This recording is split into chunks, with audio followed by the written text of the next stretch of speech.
Hey everybody, welcome to another off-the-shelf board game review. This week we've been looking at Sword Sorcery from Ares and Gremlin Project. Now this is a fantasy adventure game, a dungeon crawler if you would, where the players are playing a group of heroes who are trying to go through a couple different dungeons and going on a quest. Although something that's not quite as common in a lot of the more modern dungeon crawlers, as this is actually a campaign-based game, where you're going to go through a complete story from a storybook that's going to tell you a long campaign story, and your heroes are going to level up all the way from level 1 all the way up to level 7, and they may lose a couple levels in the progress, but that's part of the challenge of the game.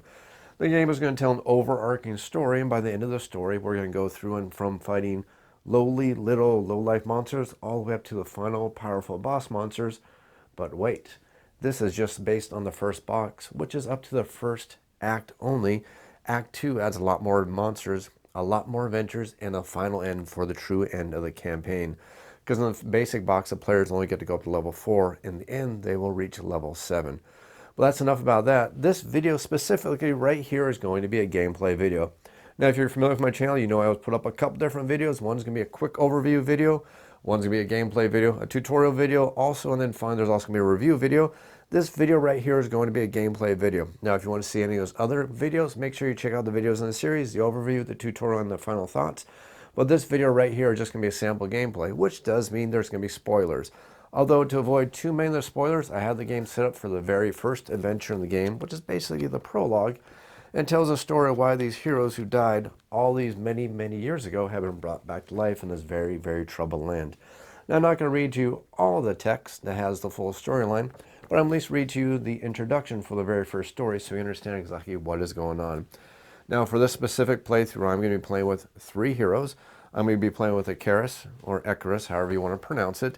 He's pretty much the tank of the group. Now, one cool thing about this game, you'll see this if you watch the tutorial, is that every one of these heroes has a law side or a chaos side, or well, there's also a neutral hero also. But basically, depending on which side of the hero you pick, they're going to have slightly different powers. Now, I decided to play the law side because we're going to be the goody two-shoes because we've come back to life to save the world. The chaos guys may have their own ulterior motives, but these are heroes in this case, and we're going to go through the prologue. So our first hero is Icarus. He's pretty much a paladin, a holy warrior who's going to protect our party. Then we have Thorgar the cleric, and then we finally have Shay the rogue. Well, maybe not a rogue, more of a profiteer for hire to help the good guys, because she's not an assassin, she's a rogue. Anyways, I have the game set up for our very first adventure. I'm going to go ahead and read the prologue here in just a moment. But just so you know, there's a couple different things that we do have to set up that randomize the adventure every single time you play it. Now, there's a couple things that every time you set up an adventure are going to be pretty set on the way the game is going to go. And usually these are the story events and some various things that are set up based on the amount of players and basically based on which adventure you're playing. Again, we're playing the prologue here in this case. So you can see we have a certain amount of spawn points, we have a certain amount of resurrection shrines, we have a certain amount of story incidences, and we also have a certain amount of these shadow tokens, which are going to judge which kind of enemies we're going to spawn in and encounter. Again, it randomizes things and switches things up. And always, don't forget, there's also the Book of Secrets, which you're never supposed to open until the module for the story tells you specifically to read certain chapters. And spoiler warning, this is a story for the first act of the game. So we're not going to look at that at all until we're told to do so by having various encounters. And that's basically going to be happening such as story event locations and also for these little event locations right here. And that's going to how that story is going to evolve. But back on topic, there's a couple things we do need to randomize. Now there's a event 1 and an event 2, but there's an event 3 and 4. And to make sure I don't know which one is 3 and which one is 4, we're going to shuffle these up randomly. And one is going to go on this location. The other one is going to go over in this location over here. The other thing we need to randomize is the amount of enemies and the locations of these enemies, kind of. Now, the enemies randomize a little bit based on location. These tokens are going to be flipped over to represent either a citizen who's going to run away as soon as we see them. They're going to flee for their safety, or it could be one monster, or it could be 2 monsters. At least that's how this first scenario is going to be based. Now, depending if we're playing a 2 to 3 hero game or a 4 to 5 hero game is going to judge how many of these little tokens we have on the board. And since we're playing a 3 hero game, we're going to see we're going to put some of these tokens up based on the way this map is laid out. So for a 2 hero game, we need to grab one of these shadow tokens, and it's going to go right over here on this location right here. We're going to get another shadow token, which will go right over here on this location. And I always like to not cover up the little hash marks on the board That way you can judge your line of sight, make sure you're revealing those properly. Then you're going to see we're going to have to follow this over here, and we're going to see that for a 2-player game or a 2 to 3-player game, we're going to get 2 more of them. We'll just leave those 2 guys right there because they're already positioned anyways. We'll get 1 more all the way over here in this location. And then there's 1 more I need to place out, which is going to be, it's fun reading upside down because it always adds to the challenge of everything. And I'm going to grab the book, make my life a little bit easier. And make sure I got them out all out. Let's see, 1, 2, 3, 4, 5. I do have them all out. So this one will be the odd man out. It could be the 2 monsters. It could be a single monster, or it could have been that citizen who's going to run away. I don't know if that's the case. Again, that adds to the variety and the randomness of the game. Now, before we go any further, just a couple quick things I want to mention. One, this is a retail version of the game. I was not a Kickstarter backer, so there may be some extra things that are available in the Kickstarter. I don't know. I don't own it. I just have the retail version of the game only. And additionally, since we got some stars to the show, let's go ahead and introduce our stars right now. Now, the first one we have is Icarus, the tank. And the cool thing about this game is every time you play the game, you're only going to be able to pick a certain amount of powers for every one of the heroes. Here's the trick. There's more powers available in the game than you will ever be able to get. So you kind of need to build up your hero based on the layout of your party or based on what kind of hero you want to play or what kind of fun you want to have with the game. So we'll start with Icarus, our first player, which is going to be hero, our tank, I should say. And the ability I picked for him is Mighty Presence. Now, this is a permanent ability that is always active. Now, a lot of these rules may not make sense to you unless you've watched a tutorial video. And if you did, well, a lot of this is going to make sense. I'm not going to take too much time explaining too many things. That's what that tutorial video is for. Anyways, his special ability is unless he's KO'd, he counts as 2 figures for controlling an area. It's a very powerful ability. Trust me on this one, you'll see why it's an extremely cool ability. Next thing we have is for Thorgar, our cleric. And of course, what's a cleric going to do? He's going to heal. Should be pretty self-explanatory. Don't need to go too far on that one either. And then the final one we're going to be for Shay. And she has the ability called Survival Instinct. Now, this is a really cool ability, especially when you start finding creatures such as goblins. I can't believe I said goblins.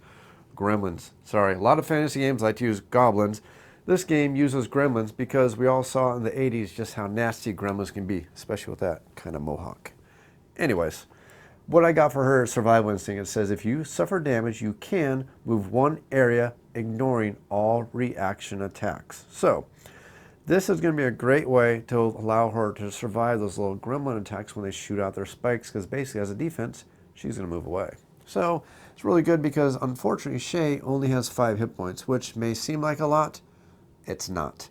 We have Thorgar who has 6 hit points, and then we also have Icarus who has 6 hit points also. That's basically the setup for the game. Now you notice none of our heroes have any equipment on them.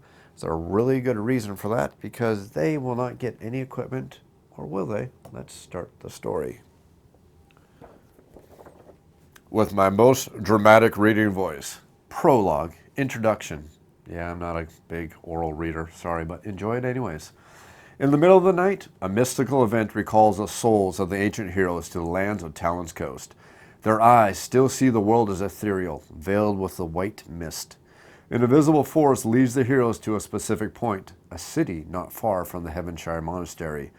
Their current location, still shaken and weak following the resurrection ritual, they start the journey when the voice of the High Cleric echoes in their minds. All praises to the 3 gods for this. The spell succeeded. Yeah, dramatic reading. Gotta enjoy it. Quickly, come closer to the altar. Gather the weapons I left and reach the main aisle in our cathedral. Story event 2. We are in peril. So story event 2 we will see is all the way over here. So we need to know that we're trying to reach story event 2. Cool thing about this game is as we interact with these locations, they're also going to introduce additional story events. The only thing we do know for sure right now is that there are gremlins in the city. We know that from looking at the prologue story quest here. And we also know that, hey, we've just come back to life, but we don't have any gear. So we got resurrected without any weapons. Talk about a halfway way of doing a job, but hopefully it's not going to stay that way for long. The other very nice thing about this is it's nighttime. The interesting thing about this game is night and day are always in effect. You're either going to have nighttime or you're going to have daytime. Now, unfortunately, nighttime, while part of this card we get to ignore because some of this card only happens when the card is actually revealed from the event deck, the unfortunate thing is as long as it's nighttime, every one of our heroes will be doing 1 less point of damage. So that means if you roll 1 die and you happen to get 1 hit only, we're going to do one less point of damage, which is going to be 0 damage. So it makes it a lot more tougher for our heroes who are just recently returned to life. So we have our crit hit bag, which is in red. Kind of convenient because crit hits are horrible. But let's go ahead and start the adventure for our heroes. We have the enemy deck already shuffled up. And just so you don't think I'm cheating, because I don't cheat. I don't do that. No, just kidding. I wouldn't do that. Anyways, enemies are shuffled up. The enemy powers are shuffled up. I don't think I actually shuffled the encounter deck. So I'm going to make sure I did that because I just want to make sure it's done. I want to make this nice and official. We start with our heroes who start at the edge of the city after hearing the siren call of the cleric.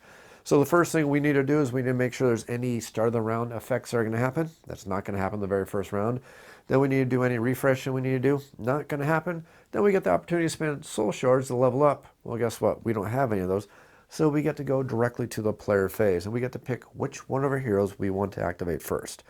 Well, we are going to activate Shay first because Shay is a rogue and she has a very awesome ability. So I'll pull up Shay just so you can see just how cool she happens to be.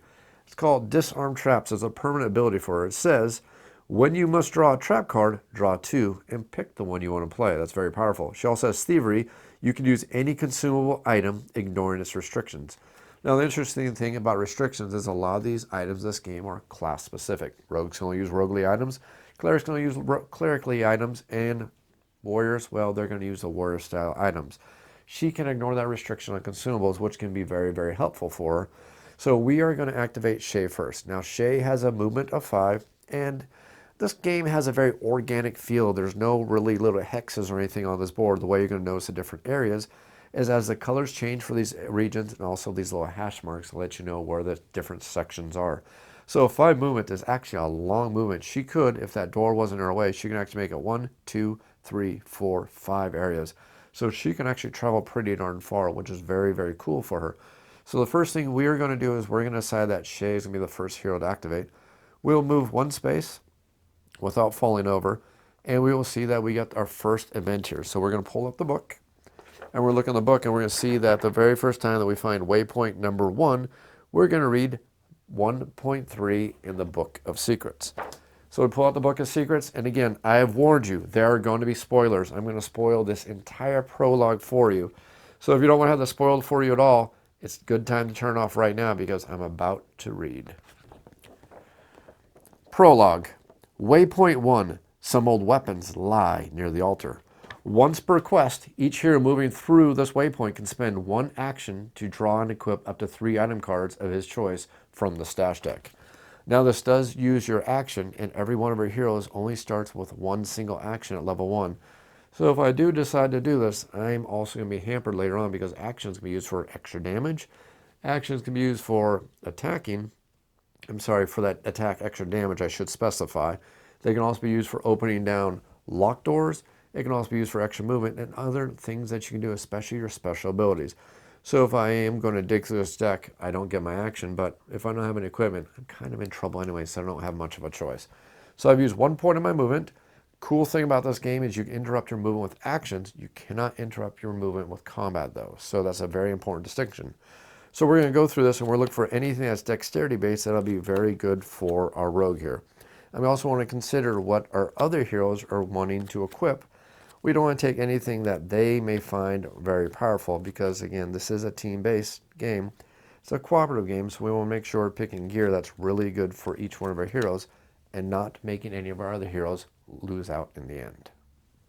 So Shay gets 3 items, and I know what I'm going to take for Shay because this is great equipment for her. The first thing I'm going to do is take the studded leather armor, which automatically gives her 1 point of defense, so she automatically is going to avoid 1 point of damage. Plus she gets 2 blue dice for defense on top of that, which is going to be very nice. Additionally, if I get any lightning bolts, that's going to be an additional defense, so that's going to help her out quite a bit. Now I get to pick 2 more items. Now there's 2 swords.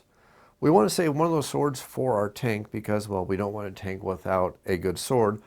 So we are going to take the scimitar, which allows us to roll a red and a blue die, and we also can do a critical if we got a lightning bolt.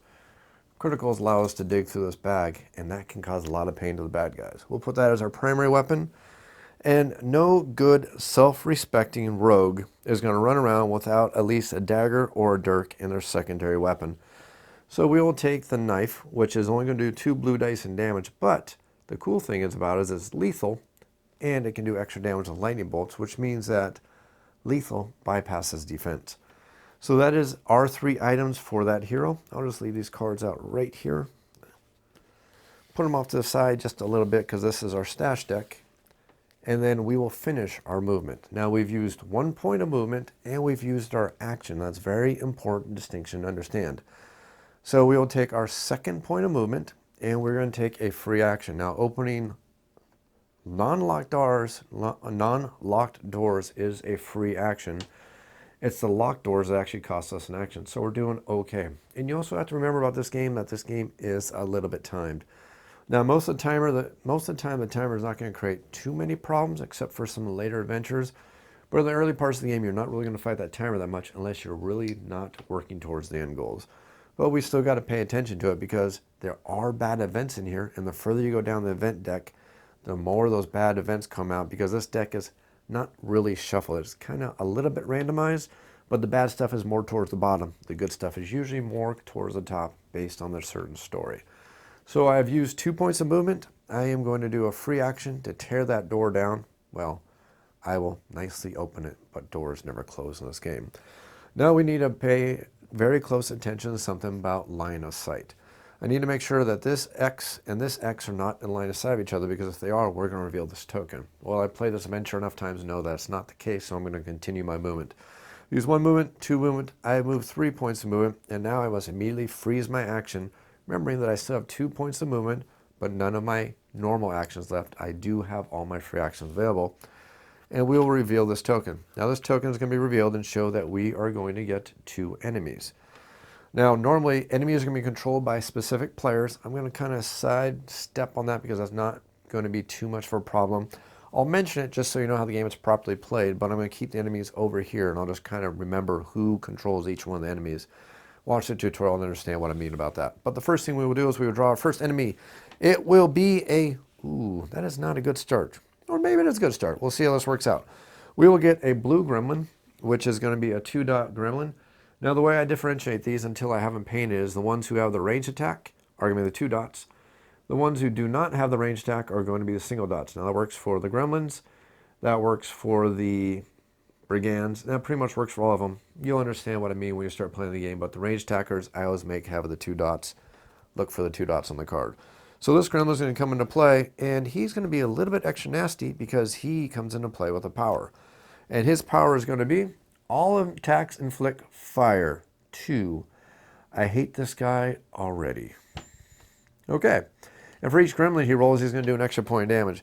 This is what we call a very, very nasty gremlin, to the point that we are going to make sure that he dies very, very quickly.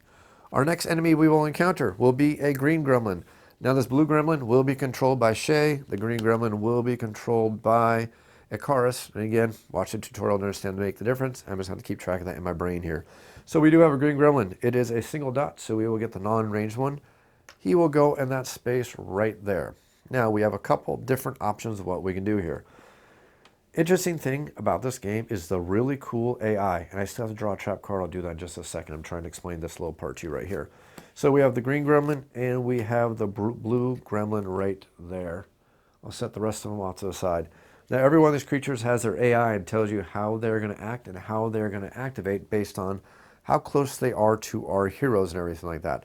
So I may want to either move in there, be outnumbered, never a good idea, or I can move back and let these guys come towards me, which could be a really, really good idea, depending on how I want to play, because I still have 2 points of movement, but they're going to throw rocks at me, so that's something I need to decide. But before we do that, let's go ahead and take the trap for opening a door, because every time you open a door, you reveal a trap.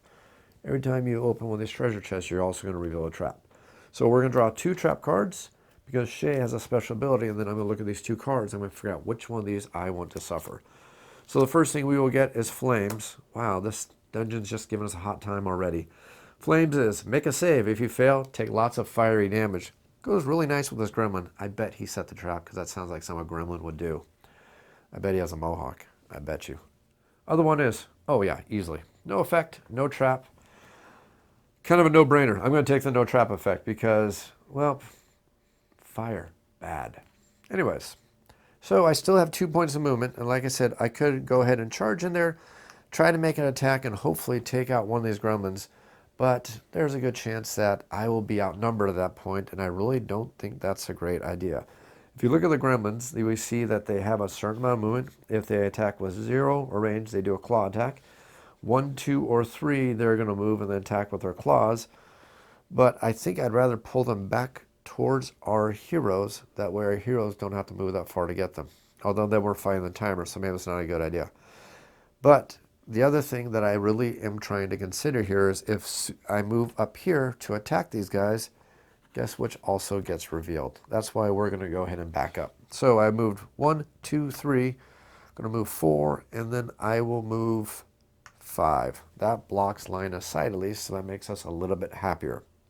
Because of the artificial intelligence of these cards, you'll see, well, that's actually going to work out for us really well. At least I hope.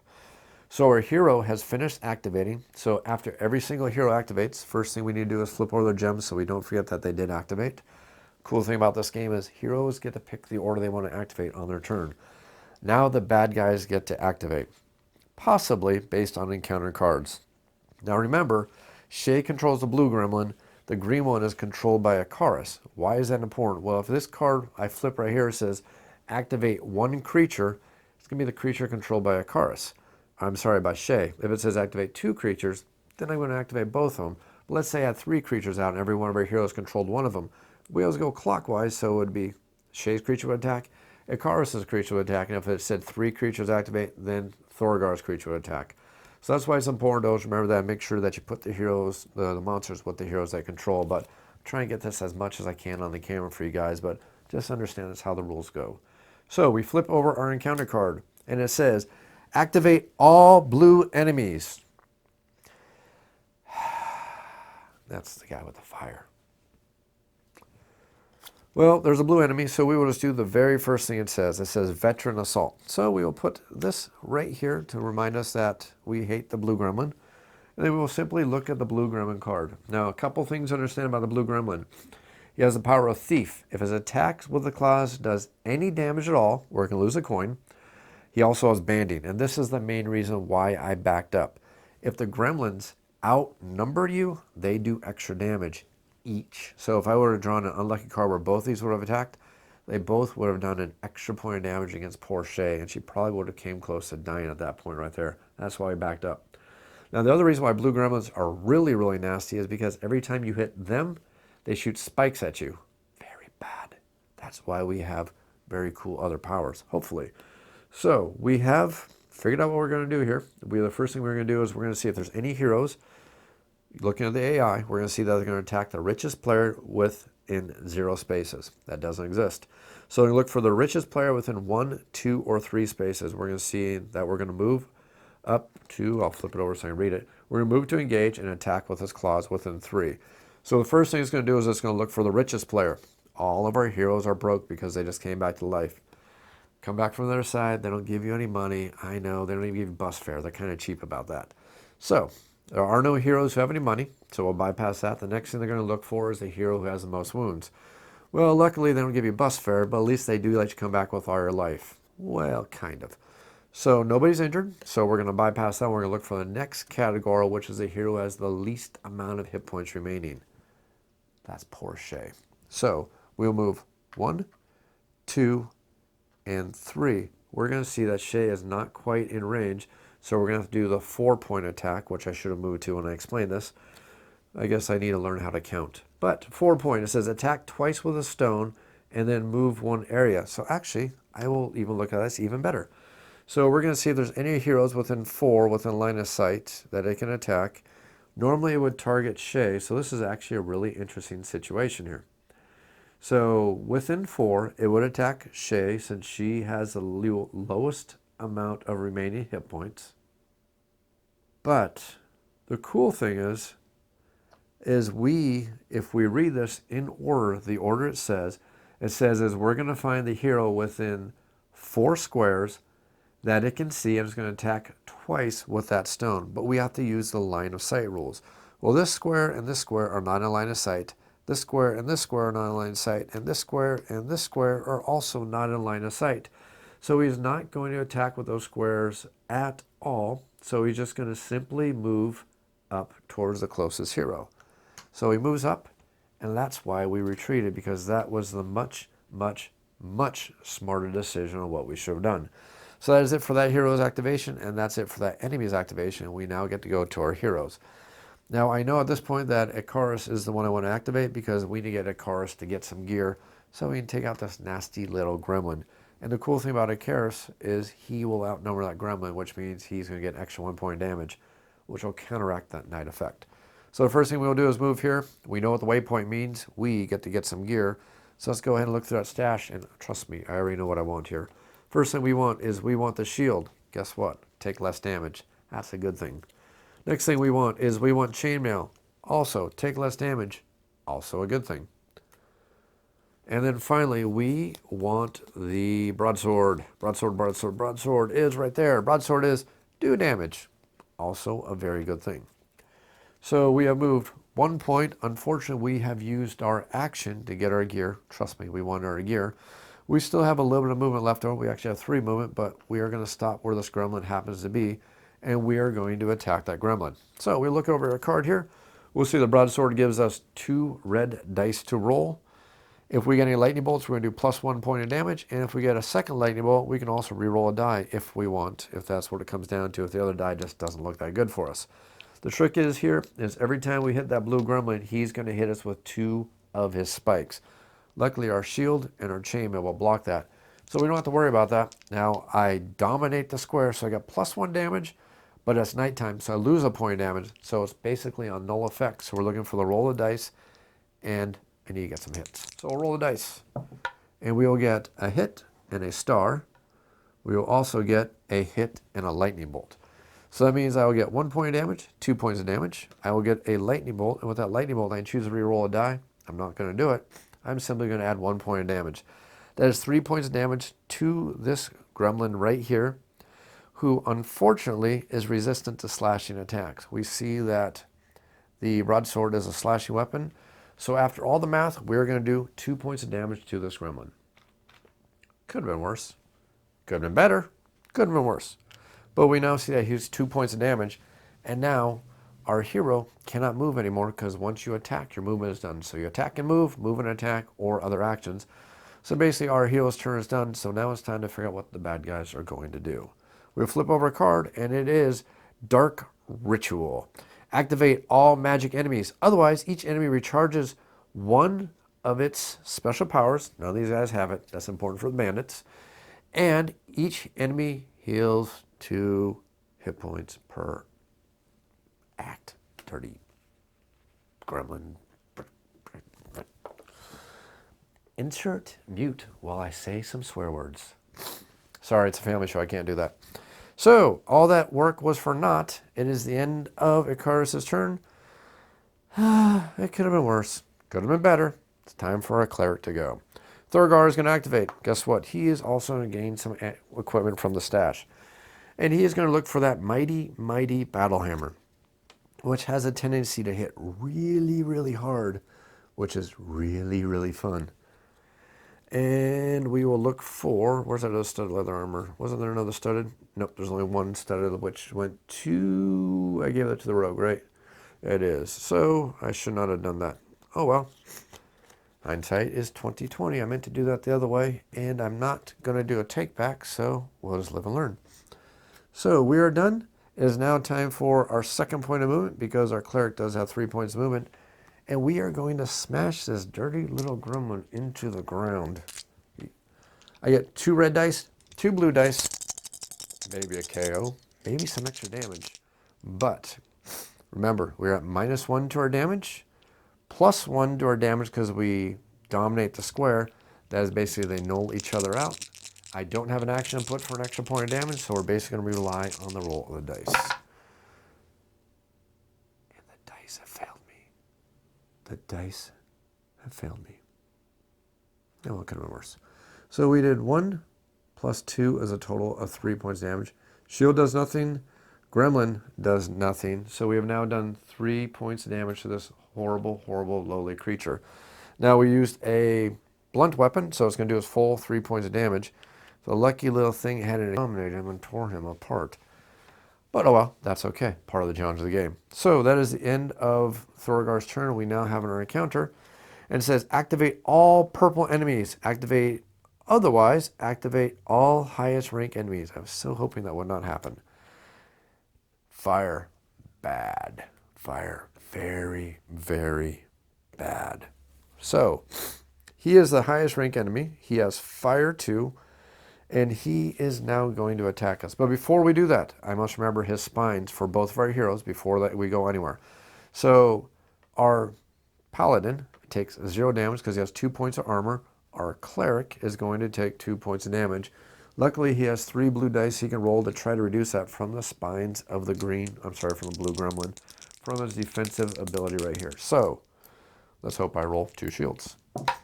I will roll 1 shield. So our cleric has taken 1 point of damage. Not good, not bad, not terrible. He still has 5 hit points left, so we're not doing too bad. Would have been better if I would have remembered to put the right armor on the right person, but I think this would actually work out better because Shay is kind of a glass cannon anyways. So, finishing up with our bad guys here, this horrible, nasty little creature is going to follow the logic of his AI. So we will see that he's going to attack with claws whoever is in the same area with him. His first choice is going to be the richest hero. Nobody's got any money, so we don't need to worry about it. So the next thing he's going to do is whoever has any wounds or the most amount of wounds on him, which happens to be our cleric. And this is where you're going to learn that these creatures have a tendency to gang up a lot, which is why this game can be very, very brutal at times. The claw attack is a rending, -1 to their defense. Not a big deal since leather armor doesn't give us defense anyways. But he still gets to roll 2 red dice against our poor beleaguered cleric. So we will roll and we will get, well, there's a hit and a lightning bolt and a hit and a lightning bolt. That will be 2 points damage. They have no special abilities to spend on their lightning bolts. So they have now performed 2 points of damage to our hero. Let's see if we can defend against that. I roll 2 dice. I will roll, and I will get a gremlin, which does nothing. I will get a hit and a lightning bolt. But if I get a lightning bolt, I can re-roll 1 defense die. And I will get nothing. I will take 2 more points of damage. So I have now taken a total of 3 points of damage on a cleric. And like I said, you can now see how quickly this game can get extremely deadly. That is it for that activation. That is it for all of our heroes who have activated. We can now flip over all these gems. We are completely finished with that. It is now time to go to the end of the phase. The only thing we need to do at this point is have an event. We'll flip it over and Lost Treasure. Place a treasure card in the active heroes area. Now the active hero is the hero who activated last. That would be Thorgar. We will draw a treasure and we will hope it's good. We will see when it's time to start a hero turn. Let's keep it a surprise. So that is the end of the first round. Things aren't looking too bad for our heroes. A little bit hurt, but we're definitely not dying. So we're A-okay on that aspect. Let's go ahead and start the next round. So the first thing we need to do is we need to take care of the fire that happens to be on our poor cleric. Fire 2 means it's going to be staying around for 2 full rounds, which is pretty terrible. So we're going to have the effect. The first thing that's going to happen is we're going to take a point of damage. That puts us at 4 points of damage. He's got 2 points left. He's almost dead, or almost goes for him. We'll flip this 2 over to the 1, remind us that he's going to take 1 point of damage next round. We don't have any other upkeep, no leveling up to do, so now we can go ahead and start our hero turn. So at the start of our hero turn, we now need to make a decision. This is where it's very important to remember that you, as a group of heroes, get to decide in which order your heroes activate. And this is very important, especially in these instances, because remember, the bad guys are going to activate after every single hero turn. So let's just say I was going to play stupid. I'm not going to do this. Let's say I decide to activate a Karis or I decide to activate Shay. They walk in there and they attack the gremlin and they kill it. What's the gremlin going to do? He's going to shoot spikes at every single person who happens to be in a space. I could kill our cleric. So that kind of gives us an inclination of exactly what we're going to do at the start of our hero phase. So we figure out exactly which hero is going to activate. We know that hero is going to activate is going to be Thorgar. And, well, I think Thorgar is going to don his elven plate mail he just found. So we will decide that we're going to activate Thorgar, who is already hurt, and this elven chainmail is absolutely fantastic. Now, the only problem with the elven chainmail, which is so sad, so very, very sad, is elven chainmail can only be used by strength characters and also by dex characters. Our cleric is a faith character, so he's out of luck. So we need to find a way to drop that stud leather armor on the ground so our cleric can equip it, because that's what we need to do. So we will leave this fine elven chainmail on the ground right there. And who knows, maybe we'll just give it to, wait, is this faith usable? Ooh, actually chainmail is faith usable, so maybe I'll do the switcheroo there. That may actually work a little bit better. But Thurgar is going to activate, and the first thing he is going to do is he's going to heal. Now level 1, this allows us to heal 2 hit points, but that's going to take one of our actions to do. We definitely want to do that so we can make sure we survive. So we will spend our action to cast our heal spell, which means we're going to go from 4 wounds down to 2 wounds, which is going to change very quickly, so let's not worry about that too much. After we have done that, we are now going to perform our attack. Now we have 2 reds, 2 blues. This horrible little nasty creature only has 1 hit point left. We are at +1 for dominating, -1 for night faith. Cancel each other out. I should be able to get 1 hit. I should be able to get 1 hit. Oh my gosh, I barely got it. The double Sword Sorcery misses. I got a hit and a lightning bolt, a hit and a lightning bolt, and a gremlin. So hit and lightning bolt will be, or I'm sorry, 2 lightning bolts, which I got is extra 2 points of damage. So it's 2, 3, 4 points of damage. That's a total of 7 points of damage. That is more than enough to pound this nasty little gremlin into the ground. He is going to drop a soul shard. Soul shards are community property for the entire party. This nasty little guy has been defeated. I will put them right there, just so I don't forget. And this enemy power has been discarded. No extra effects that I need to worry about from that one besides the fire. Nope. Nothing I need to worry about. Don't think I missed anything. Only thing left is the gremlin, but I can still activate Thorgar, and I can still take some actions with him if I want. Now I can run up to this gremlin and do nothing. Or I could do the smart thing, which is to wait here and hopefully, actually, better idea. Checking line of sight. I think I will move up here and end my turn. Now we go to the encounter. We flip over 1 encounter card, and it says, Close Combat. Activate all engaged enemies. He's not engaged, don't need to worry about it. Otherwise, all enemies move up to 2 areas towards the closest hero. I like that. That is actually very awesome. It says they move, not attack, not activate. They just simply move. I am A-okay with that. Go ahead, gremlin, come to your doom. So Thurgar is done. His turn is over. Now we are going to activate. Oh, let's just say. So a couple decisions. I could move up Shay, slaughter that thing, and then our beleaguered paladin can move up, but only has a movement of 3, which is never that great.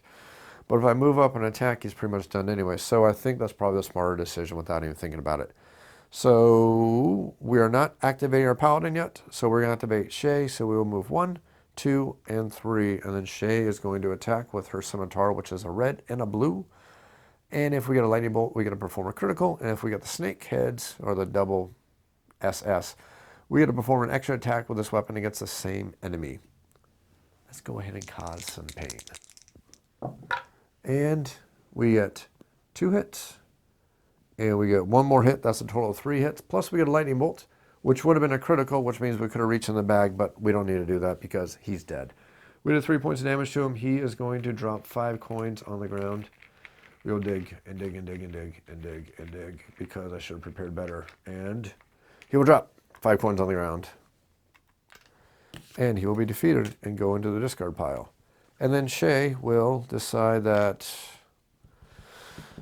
actually, I am thinking that Shay is going to not pick up the coin. That is it for Shay's turn because Shay attacked, cannot do anything else. We are finished. And now we get to go to an encounter phase. There's no monsters. Don't need to worry about it. So let's go ahead and go to Akaris directly, who's going to activate his movement is 3. We'll move 1 and 2. And as soon as we stop in that phase, we will reveal that shadow. That is a single monster. We'll pull that shadow off the board, and we will draw our encounter, which will be another blue gremlin, because you can never have too many blue gremlins. Single dot, which means not the ranged attacker. No special abilities. He's going to give us money when we tear him apart, though. And now we moved 1, 2. We will move 3. That is it. And then we're going to find out what this nasty little creature is going to do to us. He is going to march. Activate 2 enemies, otherwise spawn 2 enemies. I like to activate, because I really don't want to add 2 more enemies to the board just yet, although experience is always nice. His activation is for the blue, nothing in a 0, so we gotta go to 1, 2, and 3, which is move to engage, attack with claws.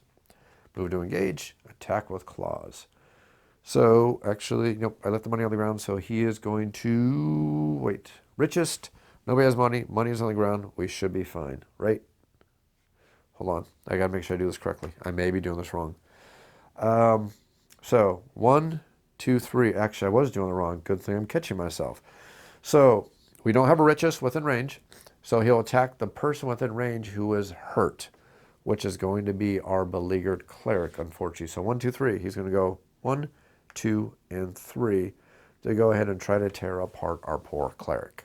So we see that the gremlin gets 2 red dice. You always got to be careful about the banding ability, which means that they have control or domination. They're going to do an extra point of damage. Luckily they don't, so it is a good thing I brought up Shay when I did.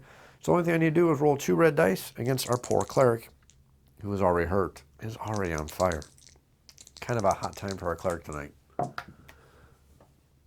We got a gremlin. Hey, I like that. And we have a, what do we have? Ooh, we have a hit. That's still 1 hit. We do still have the standard leather armor. So we get to roll 1 defense die. We could possibly not take any damage. Let's see. And we will roll a lightning bolt. Roll 1 defense dice again. I can do this. Defense. Oh, of course not. So we're going to go from 2 points of damage all the way up to 3 points of damage. He's not dead yet.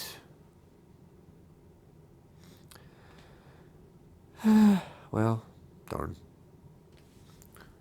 All of our heroes activated. We now take this event card right here, and we put it down here in the stack right here. That's the event phase finished. Now it's time to go to the time phase, where our poor cleric is going to take another point of damage from the fire. We will now get to refresh all of our powers. We will get to level up, which we cannot do, so now we get to go back to our hero phase. At the start of the next hero phase, we need to figure out exactly what we want our poor heroes to do. We do know that Icarus, who picked up that wonderful armor, needs to manage to find a way to get this armor exchanged with the dwarven cleric so he can survive. We know that this coin right now has been taken away from our heroes because a horrible gremlin hit our cleric. And remember, if they hit one of the hero's going to lose money. If there's no money for the hero to lose, then they're just going to pick the money off the ground. So we've lost our money there. And we have this nasty little gremlin who's brought one of our heroes even closer to death. And again, we need to figure this out pretty quickly because, again, our poor cleric is about 2 hit points away from dying again. So that is the unfortunate thing that we have to be very, very, very careful about for here. So having said that, that pretty much means that we need to activate our cleric as our first hero again. So we're going to activate our cleric. The first thing he's going to do is he's going to activate his power to heal 2 hit points, so he's not going to become gremlin food anytime quickly. And the next thing we need to do is we need to get him next to Icarus over here, so Icarus can trade and do that trade of gear, which is something we definitely want to do very, very quickly. So we've activated our cleric. He is healed. He's used his power. So next thing he's going to do is he's going to try to bash this little nasty gremlin into the ground. It has 4 hit points. Takes -1 damage from slash, so we don't need to worry about that. But we do have our action. Now we need to make a decision here. If I use my action for the point of damage, I need to announce it before I roll the dice. But if I do that, I cannot exchange money or I cannot exchange items with this hero. He'll have to do his action to activate, if that's what I want to do. The other option I can do is decide not to do the extra point of damage, and then that way I can change the gear. I don't want to do that. I want to make sure this nasty little gremlin dies a horrible, painful death. So we outnumber him. We dominate the area, so that's 1 point of damage. It's night. We lose that point of damage. I'm using my action for an extra 1 point of damage. So I'm going to do 1 minimum damage plus whatever I happen to get from these dice. I will roll, and I will get 1 damage. I will get 2 points of damage. I will get, I think that was a hit. Maybe, I hope I didn't bump the die. If I did, just yell at me later. So I have 1, 2, 3 points of damage. I have a shield, and I have 2 lightning bolts. So with 2 lightning bolts, I do 2 points of damage. So I have 2, 3, 4, 5, 6 points of damage. This gremlin is now gremlin paste on the ground. Complete gremlin paste. He has been defeated. He is going to give us $10. And this time, I think I'm going to actually pick up that $10 because I don't have to worry about the gremlin stealing it from me this time. So our hero has picked it up. And the other nice thing is this hero has not moved yet. So we will simply go 1, 2, and then we will go 3, which is the full limit of his movement. That's the end of his turn. We don't have to worry about any encounters because there's no bad guys on the board that can see us. At least, not yet. So, next up we will activate, I think I'm going to activate 1, 2, 3, 4, 5. If I go right here, Shay is going to do nothing but wake up those bad guys, which is probably not going to be a great idea at this time. So instead we'll activate Icarus. He'll move 1. He will spend his action to do an exchange of items. So we will use that time to do a exchange, which I do believe allows me to equip the armor. I'll double check that in a second because that's one rule I sometimes mess up on. And then we will put this item over here. I believe that actually goes into his inventory. I'll double check in 1 second. And that is correct. I remembered correctly. So I can only equip it if that slot happens to be empty. That slot is not currently empty. Actually equipping it does require you use the action of actually equipping it. So you got to be very, very careful about that. It specifically says that you can exchange an item if not engaged. Pass receive 1 item and or crowns. Here receiving the item, and that's receiving the item, can directly equip it if his relative slot is empty. So that does mean that our paladin is currently not equipped with armor. Got to remember that. So I got to be very, very careful about that. It's kind of a little risky maneuver there. It also means that our cleric is still only equipped with the leather armor, so I must remember that. He doesn't have the good armor on him quite yet.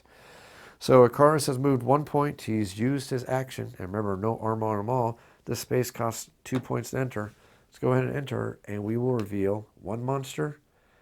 And we'll remember, oh, a little citizen is going to run fleeing into the night saying, please don't eat me, horrible monster. And we'll flip over our next card, which is the last green gremlin, which is a not so much too terrible of a monster. We have spent our action.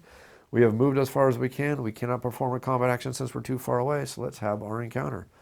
It says, Dirty Blow. Activate all dexterity enemies. There are none because I believe these guys are... Oh, nope, I lied. They are dexterity enemies. So the gremlin is going to activate. Let's put that right there, and we will look at the gremlin's artificial intelligence. Says 0. Nobody's within 0. Anybody with a 1 or 2? Yes, we do. So move to engage and attack with the claws. Claws will do thief. Luckily, he doesn't have any money, so that's good.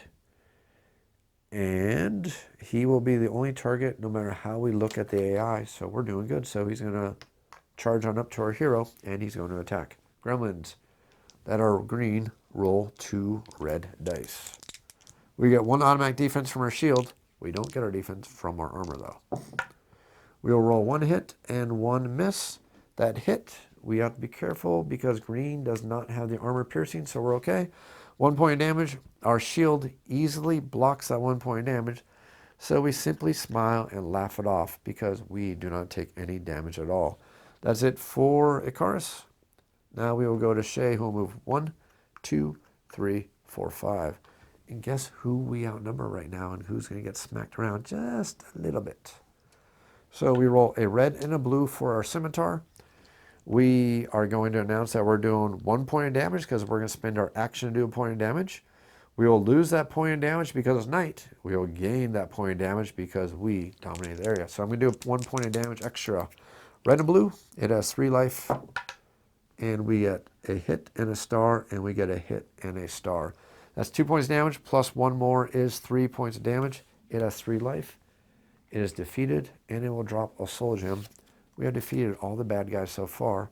Life is looking really, really good for our heroes right now. So now we go to the event phase. Since all of our heroes have activated, and we're going to draw the top event card since there is not one currently on top of the deck. And we will get Carnage. Until the next event phase, the first attack of each hero, reading comprehension for the win. Try this again. Carnage. Until the next event phase, the first attack of each hero and enemy inflicts critical damage. I'm glad this one came up now, not later when we get to this room. You'll see why when we get to that room. So the first thing we need to do is we're playing a 2 or 3 hero game. So we need to spawn heroes minus enemies minus 1 enemies. So we have 3 minus 0 is 3, minus 1 is 2. So we need to spawn 2 enemies. So our enemy spawn deck has been depleted. So we need to shuffle this up and find out what kind of fun we are going to encounter. And we will see our first enemy. So the last person who activated last round was Shay, right? If I'm wrong, just correct me in the comments. I'm pretty sure it was Shay. Shay will control the blue gremlin. It's 1 dot, so it does not have its special power.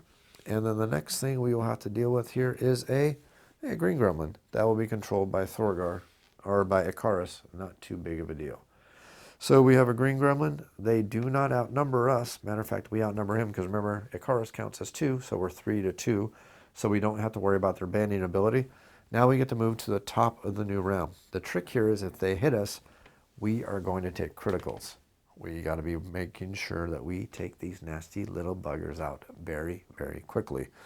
So we don't have to worry about fire on our cleric anymore. We will refresh his power. We do not have enough to level up, so it's time to start the hero's turn after I refresh all these little gems right here. I'm sure I'm going to forget to refresh these gems at least 7 or 8 more times, give or take. So now I need to decide who I want to activate. So I could activate Thorgar right here to do a heal, then walk in and go ahead and smash one of these guys. The trick is, if I do that, they're going to hit the spikes, and that's probably not going to be a very good idea. So what I'm thinking I want to do is I want to take out one of these gremlins, because both of them can do crits. I do not like that, unless I got a lucky draw from the crit bag. Could happen, and I could also not get that lucky hit from the crit bag. So I kind of want to make sure I'm doing the right decision here. Okay, so let's look at this logically and figure out how we can do this to the best of our abilities so we don't get a whole bunch of critical hits, which could pretty much tear our party apart. So, logically, like I said, if Thorgar goes in there, worst decision I can make. Shay, if she activates right now, she doesn't, well, she could possibly do enough damage with her scimitar because her scimitar already gets a critical. So that could be another critical if we really, really wanted to. That could possibly take out that blue gremlin. But as soon as we take out that blue gremlin, the first thing he's going to do is he's going to shoot his spikes at us and hit both of our heroes. While Shay can escape, I really don't want to do that, especially since our paladin does not have his armor equipped yet. And we want to do that. So it's kind of a foregone conclusion. The first thing we're going to do is we're going to activate our paladin. First thing he's going to do is spend his action to put on that wonderful elven plate. Now remember, elven plate, automatically 1 defense, 3 blues. If I get a star, it's +1 defense. And if it's equipped at the beginning of the quest, I get +1 action. It's not the case, but now next adventure, that's going to come in very, very handy. So I'm going to take out that green goblin because he can crit just as well as the blue guy, and I want him dead now. So we know that we dominate. That's +1 damage. It's night. Lose 1 point of damage. I would love to use my extra action to do 1 more point of damage. Unfortunately, that went to putting my armor on, so we're not going to do that. So we're simply going to attack that green gremlin. We roll 2 red dice. I just need to get 3 points of damage. So if I get 2 hits of lightning bolt, all is wonderful. I got 2 hits and 2 lightning bolts, even better. So that's 2 points of damage. 1 more is a 3rd point of damage. Of course, I would also do a critical, but let's speed this up. Let's not worry about that. The green gremlin is dead. We just make him very, very dead with a crit. He's going to drop 5 coins on the ground. I am not going to pick that up. Actually, I am going to pick that up because if I pick that up, guess what? The blue gremlin's next target is going to be. It's going to be Thorgar, and he's the one I want getting hit, not anybody else. So Thorgar is now the richest, so now he is always going to be a target for the gremlin, so this is actually a good thing. So I could move out. Dumb idea. Just saying I could. I'm not going to do that. So I'm going to end my turn right there. I'll flip my token over there. And then this horrible little blue gremlin gets to take his action. And it will be activate all red enemies. Yes. Otherwise activate all lowest rank enemies. Boo. That would have been good if I knew that was coming up. I would have not killed the green guy. But oh well. So the blue guy is going to attack. Let's see what he's going to do. So let's look at his logic. He's going to attack the richest player in his space with his claws. Well, we know the richest player happens to be Icarus, so he's going to roll 2 reds. I'm automatically -1 to my defense, so since I have 2 defense, one of those is going to disappear, so to speak. So I need to make sure he doesn't get any hits on me at all, because if he gets a hit before defenses are even rolled, it's going to be a critical. It's going to be kind of nasty. So I rolled a hit. That means I'm being critted, and I got a lightning bolt. So the first things first, I hate criticals. But hey, it makes the game challenging. Our horrible nastiness is going to be, ooh, that's... The red ones are permanent. Our hero is now permanently -2 to his max hit points. I'll put this up here so I don't forget that. That basically means he has 4 hit points for the rest of the adventure until I find a way to get that cured. That's really hard to do in the prologue. That is absolutely, ouch, painful. Okay, I now hate blue gremlins even more. So he did at least 1 point of damage. I now can activate my defense, which reduces that damage by 1, so I take 0 damage. Still got that crit though. So the next thing we're going to do is we need to figure out which hero we want to activate next. Well, I would love to activate Shay and kill that gremlin, but her weapon is slash and he takes less damage from slashing, so I'm pretty sure we're not going to succeed at that. So we're going to move in Thorgar, and we're just going to have to rely on Shay's awesome ability to not take damage from those spikes, because spikes are lame. So Thorgar is going to attack. We know Thorgar rolls 2 blues, 2 reds. So I have not switched his armor over yet. That means he still does get his action. We are using that extra action because crits are terrible. I hate crits. Now you see why. It makes the game challenging. So the first thing we're going to do is we're announcing that we're using our +1 from our action. So we're going to do +1 damage. Now you're just going to take it away. We outnumber. That's +1 damage. So I just need to get 3 hits on these 4 dice. I have 2 hits, 3 hits, 4 hits. And make sure I don't knock that die again. That's a gremlin. So we have 2, 3, 4, and a single lightning bolt, which is only going to do a knock over. Not enough to do it, but that's still 4 points of damage. Plus 1 more is 5 points damage. I managed to squish myself another gremlin and knock its head flat into the ground. This gremlin is going to drop $10 for us, and we will let it fall to the ground because we want Icarus to pick up those $10, because we definitely want to control how these gremlins are attacking. So I did move, so I cannot move anymore, so we're finished with that. So just to speed things up, we'll end our turn, and I'm going to try to speed up this adventure, so we're going to activate Shay. 1, 2, 3, 4, story event number 1. If we look at it, story event number 1 is going to be 1.1 in the Book of Secrets.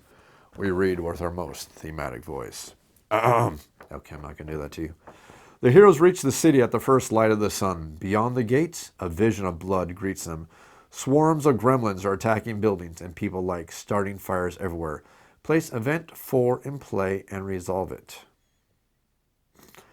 Place 2 fire 2 tokens on locations C and D. Fire 2, whoops, I'm pretty sure that's C and D. Going off memory.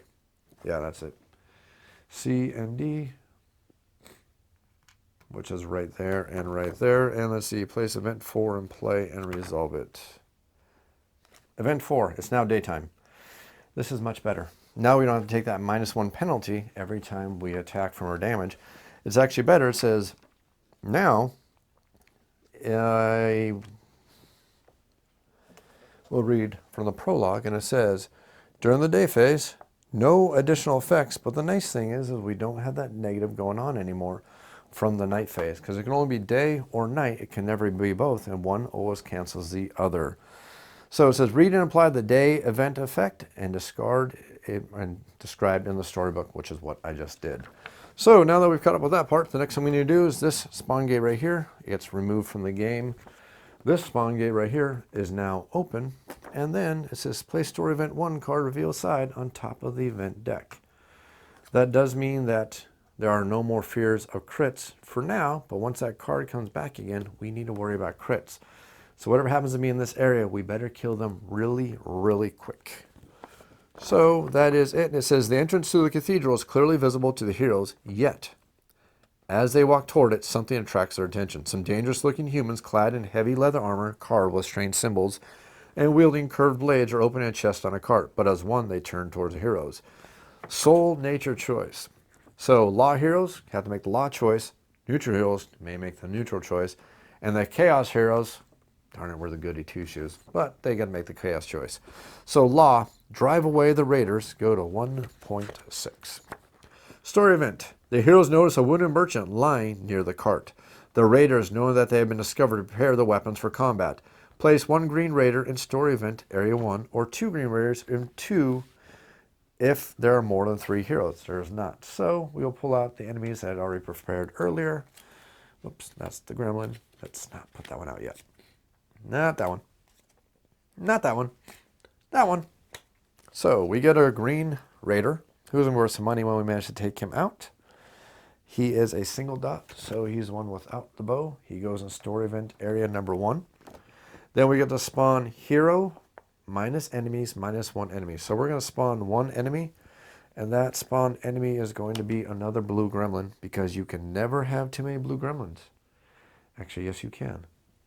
And then finally, in the next enemy turn, activate all raiders instead of drawing an encounter card. Note, when any green raider dies, remove it from the quest. Resume play until no raiders are in play, then go to 1.9.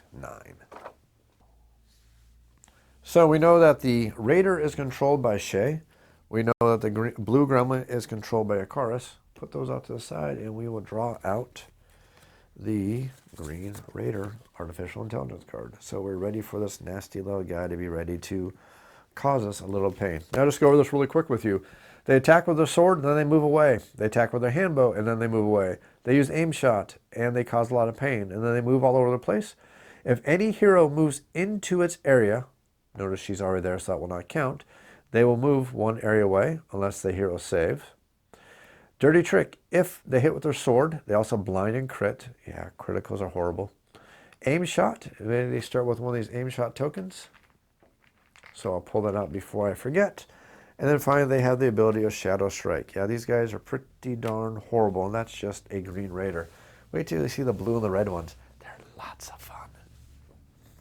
So Shay still gets her action because all she did was move this turn, because the cleric is the one who killed that last little nasty blue gremlin. So Shay is definitely going to attack. Unfortunately, they're resistant to piercing. Luckily, Shay has a non-piercing weapon. She has a scimitar. It's time for her to do a little bit of damage with her scimitar. So we will roll a red, and we will roll a blue. Now here's the great thing. It's no longer nighttime, so we're no longer suffering that -1 penalty. And on top of that, I have not used my action yet. I could use my action to move away, but that just would not be smart. So I'm going to spend my action to do 1 more point of damage. So whatever I roll, I get to add 1 to it. Let's see if we can take out this green raider in 1 turn. That'd make me very, very happy. We will roll, and we will get a hit, and we will get a shield. Definitely not taking him out, but we just did 2 points of damage, so not terrible. Not great, but definitely not terrible. So we're actually okay on that aspect. So actually, we're not even going to do that because he's going to take 1 less point of damage, unfortunately. So we did 1 point of damage because he has armor. So we did 1 point of damage to the green rogue, the green raider, I'm sorry, and it's now the green raider's turn to retaliate. So we will look at the green raiders. He said he's going to attack with his sword, and then he's going to move 1 square away. Now away is going to be over here in this case. See the tutorial video if you want to see why. So first thing we're going to do is they're going to roll 2 reds, and if they get lightning bolts, they're going to make our lives absolutely miserable. Let's not get those lightning bolts. So we roll, and we will get a hit and a gremlin. No lightning bolts. So that's only 1 point of damage possible. Shay does have her nice studded leather armor, which reduces the damage by 1. We take no damage. This is actually awesome. But the bad guy is still going to move away 1 space, or move away 1 area. So we'll move 1 area with that nasty rogue. And that is it for Shay's turn. That is actually it for our hero's turn. Everybody is activated, and the story event is now going to go away. And guess what? Oh yeah, everybody can now crit again. Isn't it wonderful? That was sarcasm. So the first thing we're going to do at the start of the new round is everybody is going to activate. Now, or I'm sorry, we're going to refresh the powers. No powers refresh. Everybody is going to flip over their tokens so we're ready for the next round. And we have no other leveling up to do, so let's just go ahead and go into the action. It's amazing how just a couple little enemies, just with the rules of this game, can make them so very, very devious. So either one of my heroes cannot make it to over where Shay is at to outnumber that bandit. I want to take that bandit out, but I also want to take out that blue gremlin. Ooh, and that blue gremlin, I forgot, also has a power. His power is all attacks, unless you save, inflict poison. Oh, because we can never have too much fun stuff. He's going to be poisoning. That gremlin is even worse now. That's definitely going to affect how our strategies are going to go at this point. Shay is in a very, very, very bad position. I am tempted. Let's see. Gremlins are 1, 2, 3. I think I'm going to abuse the pathing and the AI of the game to position our heroes much, much better so we're not outnumbered and we're not playing stupidly. So before we actually start the hero turn, I must make sure those fire tokens reduce the fire level of it before I forget that, because otherwise I will. And now we're going to decide exactly what we want to do. So the first thing I am going to do is we're going to decide that we're going to activate Shay. Shay is going to decide that she is going to turn tail and run. She's going to go 1, 2. Tempted, very tempted, but I'm not. 3, and we're going to finish Shay's turn right there. And I think 1, 2, 3. Yeah, that's going to do it. I think that's going to be the smart move for our heroes right now. So Shay has done the smart thing, and she has retreated. I could have went after that Raider. Kind of want to, but I don't like those crits.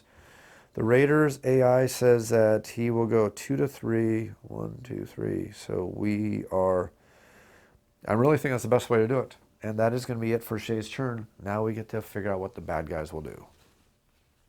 So we draw an encounter card to figure out exactly what the bad guys are going to do. And we will draw, activate 1 enemy, otherwise spawn 1 enemy. So now we see that it's going to be activate 1 enemy. So remember what I said earlier about how the heroes control their bad guys. This is one of those examples where this is going to definitely matter. So the Raider is controlled by Shay, who just activates. She's still technically the active hero. This gremlin is controlled by Akaris, so it will not be the one activating. So the 1 enemy that's going to activate will be this rogue right here. I was really hoping it was going to be the gremlin, so this did not work out in my favor. So activate 1 enemy, otherwise spawn 1. Well, we're going to activate. So there's nobody in 0, nobody in 1, nobody in 2 or 3. 2 or 3, so we don't need to worry about that. So it says move up to 2 areas towards the closest hero and attack the closest hero in line of sight within 2 areas with the handbow. That is still going to happen. I should have moved back 1 space further. Oh well, hindsight is 2020. I was not planning for that. So we will go 1, we will go 2, and now we will see that he has line of sight to that. And in case you are doubting it, we will look and see line of sight. So he's going to attack with the handbow.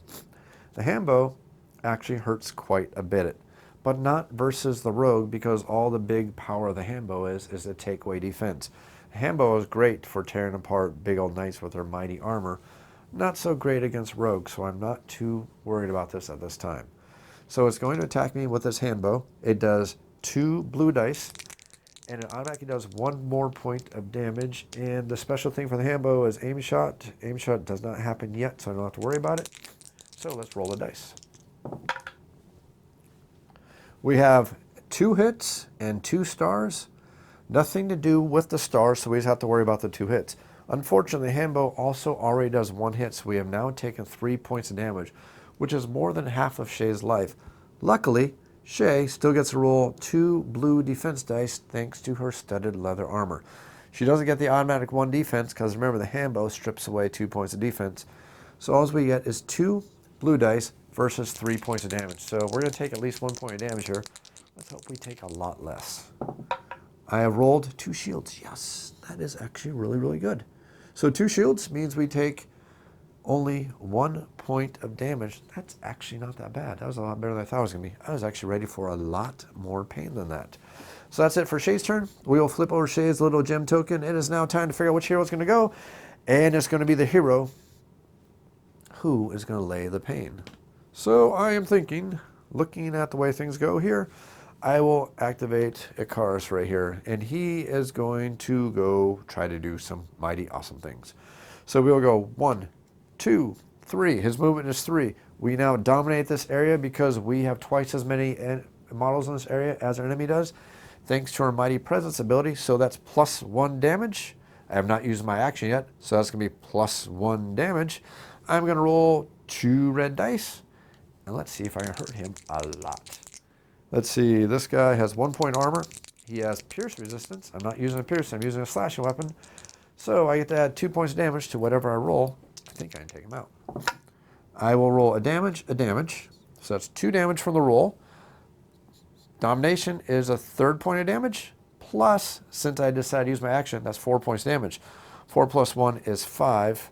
-1, he is still dead. I have taken out the Green Raider, and he is actually removed from the game because that was in the rules, but he does drop the $5. I forgot to pick up the 10 before I left. I wanted Icarus to pick that all up. He's going to pick up all that money. This Green Raider has been removed from the board, and we're actually looking pretty darn good. So next thing we'll do is we will flip over and find out what's going to happen. And it says, ooh, Dark Tranquility. Activate no enemies. Shuffle the encounter deck, every card except for the Dark Tranquility card, and we'll figure out what's going to happen. And luckily, Thorgar still gets to activate, so the round is not over, and he's probably going to heal. But he's also going to move.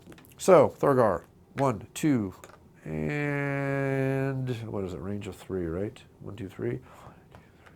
I am going to, let's see, they attack the richest. So let's abuse the AI. I will move up that 3rd space. And then he will heal that last 2 points of damage on himself. His turn is over, and we'll flip over the next card to find out what they will do. And it is Dark Ritual. Activate all magic enemies. Otherwise, each enemy recharges 1 of their powers. Don't need to worry about that because the only one who could do that was him, and he's gone. And then they all heal. Oh, darn, he's not hurt. I guess he's not going to heal. Okay, end of round. Carnage happens. Or, I'm sorry, Carnage goes away. And I think I forgot about Carnage. Darn it, I should have did that. So we're going to have a little bit of retconning because Carnage would have hit Shay when she got hit earlier by that nasty guy. So Shay, unfortunately, was blinded. Didn't change anything that happened, but now I must remember that Shay is blinded. And anytime Shay wants to perform an action, she must make a save. Otherwise, she does not take the action at all. Now we fixed that little mistake I made. Let's go ahead and remove the Carnage card, which would have happened at the end of that round. That would have been removed.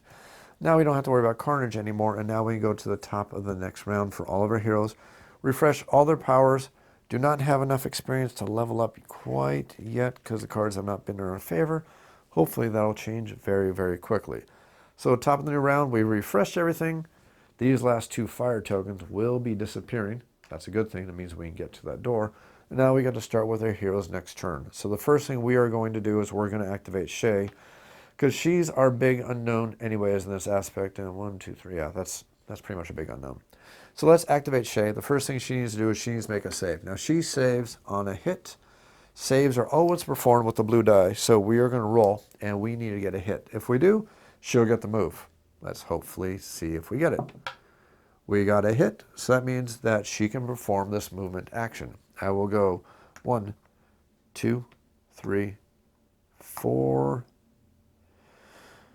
And let's see, we'll push for 1 because it takes 2 more to go in there, and we will look at this spot right here. Free action. Wait, no, I still got to roll because an action, even a free action is still an action. So I got to roll to see if I can even pick that up. And I can do it, so we're okay. So we will try to pick this up since we are not engaged. Now we need to roll a die to see if we find anything in that location.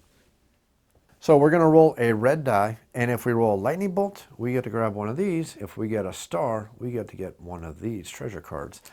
So let us hope we can get something good. And I think she has a special power that affects that, or is that an upgrade ability? I can't remember. Gotta remember, is that her or is that an upgraded power? Theory, you can use it against symbols. Nope, it's an upgrade power. Darn it, I was thinking about one of her upgrade powers, which is very, very nice. Anyways, I will roll, and I'm looking for a star. I'm looking for a star. I'm looking for the die to land in the dice tray. And we got 2 lightning bolts. So that means we get to draw one of these. And we find $10. Not great, and not really what we wanted, because now we can't... Oh no, actually we are okay. That would have been very, very much not what we wanted. But she found $10, and her action is over. This will be removed. Not quite what we wanted, but oh well. So now we get to draw for the horrible, horrible monsters who are going to roll and flip and flip and... Bloodlust. Activate all wounded enemies. Hey, he's not wounded. This is good. Otherwise, activate all enemies using their plus sign regardless of range. So that means he's going to move up to 2 areas towards the closest hero. That is definitely not what we wanted. Again, the AI in this game can be very, very cutthroat and very, very brutal at times. This would be those times. Luckily, it says we're just going to move up to 2 spaces towards the hero. It doesn't say we're actually going to attack. So he's going to go 1 and 2. That is not good. Because now our heroes... Ooh, that was brutal. That was actually devious. That was almost as devious as another human player could have been, because you'll see why. For me to get to the space to take them out, each one of my heroes has to push, which means that we can't get that extra +1 attack bonus on damage. So we're going to move 1, 2, spend our action for an extra point of move, because it's going to take 2 points move to move it into that area. We're going to try to smash this horrible gremlin into the powdery paste that it deserves to be. And this also means I can't heal either. Gosh darn it. Evil gremlins. We will roll. We'll get 1 hit and a star, 2 hits and a star. We get a 3rd hit, and we get a shield. Now, stars are not anything that's very cool. We want lightning bolts, but we do have 3 hits. Luckily, this thing is only resistant to slashing, so we are going to do 3 full points of damage. But wait, we've done 3 points damage. We dominate, we get 1 more point of damage because it's not nighttime anymore. 4 points of damage, he's dead. Which is good, because that means he didn't get to use his poison, which is what I was really, really worried about. Because poison, like blindness, and like fire, and like crits, and just about everything, is really, really nasty. So we will gain our 3rd soul. 1 more, and somebody can level up. That is actually looking pretty darn good. Bye-bye, horrible gremlin. Don't come back anytime soon. So we don't have to worry about any more encounter cards. We still have 1 hero left to activate, and that is going to be Akaris. He has 3 points of move. He's going to go 1, 2. I could go after that, but... Okay, it's kind of cheating. Yeah, it's kind of cheating. I played the adventure before. I know one of these is good, and I know one of these is bad. The trick is, the good part I really can't use because I don't have enough money to really use it. So I'm kind of cheating, and plus I'm worried about the time frame of this video. So you have to figure out what these are on your own time when you play the game. So I've moved 1, I've moved 2, I've moved 3. I will spend 1 more action. Or I'll spend my action to move, and I'll use my free action to bash open the door. Or should I? I don't know if I want to do that because I got to worry about the chat. Nope, I'm not going to do that. I'm going to play smart. So we're here.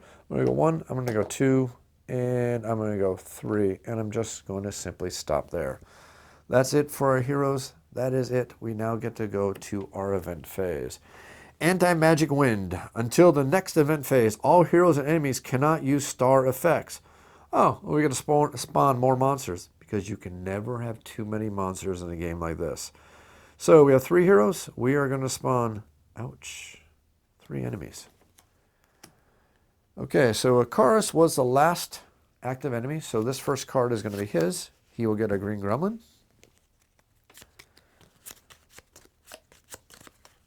And then Thorgar will get the blue gremlin with the power. Oh, and the power is, life drain. If this enemy deals any damage with its weapons, it heals 2 hit points to itself. Because, you can never have too many nasty enemies in a game like this. And the final one is... The game hates me today. Another blue gremlin. So the green gremlin is the 2.1, so we'll pull that out. And then we'll pull out both of these blue gremlins. It's probably a good thing that I did not run too far with Icarus there. So, top of the round. We have no special effects that need to go. We don't have any powers that need to recycle at all. We do not need to do anything like that. We cannot level up. So the only thing we need to do is we need to start the next round and figure out what we are going to do here. Because things are not looking good for our heroes. That was a lot of enemies to appear at one time. So we will start with Icarus because he is, well, he's the best one to go right now. So I will go 1. I will go 2. Do note I have not used my action, so I get to do +1 points of damage. I need to kill this gremlin. If I kill this gremlin, I will not be dominated by those gremlins back, and they won't get the extra bonus points of damage. So I need to kill it. So I do not dominate, so I do not get the extra point of damage. I will use my action for 1 point of damage, though. So I'm at +1 plus the roll of 2 dice. I don't know if that's going to be smart, because with my luck, they're going to kill me, but oh well. So we are going to do absolutely nothing. So I did 1 point of damage to the gremlin. The gremlin is now laughing at me and making fun of me because I did not do anything. Oh, guess what? They get to go now. See, activate 3 enemies. Oh, then shuffle the encounter deck and the discard pile, then discard this card. This is going to hurt. I think Icarus just might die here. I don't think I'm going to be leveling up. I think what's going to happen is one of our heroes, well, at least he's going to lose his crit, so that's kind of a bonus, right? Maybe. No? Okay, I don't believe it either. So the first thing is going to happen is Icarus gets to be attacked by the one he controls because all 3 of them are going to attack. So the green gremlin will attack first, attack 0 with his claws. So it rolls 2 red dice. I do have my 1 defense from my shield. I do have my 1 defense from my elven armor. Of course, that's not going to do much good when you get hit 3 times. So that's 3 hits. -1 is 1 point of damage. I get to roll 1 blue defense die. And not only that, if I get a star, I get a shield. Oh no, I don't, because anti-magic. So I need to roll a shield. Got a shield. So that's actually 0 damage. So that's good. So that is it for the green one. Now the blue one gets to attack me, and he's the one who does the life drain. He will roll 2 red dice, and it is an armor-piercing attack. So I only get 1 defense. So there's 1 hit, there's 2 hits, -1 for my 1 armor I get. So it's still going to be 1 point of damage. I need a shield. I got it. Yes, no damage. Finally, this third nasty guy right here is going to attack me. 2 dice, and that will be, well, there's 2 hits, 2 lightning bolts. They don't have any lightning bolt powers. I am okay on that aspect. And also armor piercing, so I still get 1 blue die. Am I going to defend? I do not defend. I got a star. Can't use it. Still going to take 1 point of damage. That is actually not as bad as I thought it was going to be, except for the fact that now they're going to randomly steal a coin.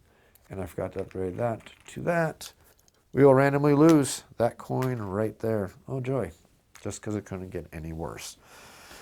Okay, so we've taken a point of damage. We are... Well, at least that's it. So now it's time for our next hero to go. So I'm going to activate Thorgar next because Thorgar is...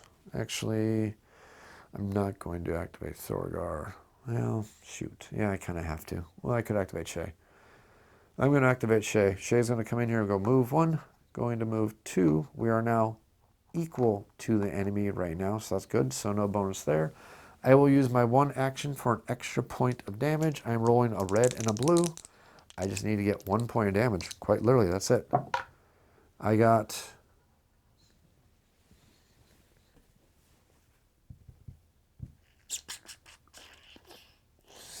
That was actually with a shield, by the way. I'm not going to cheat.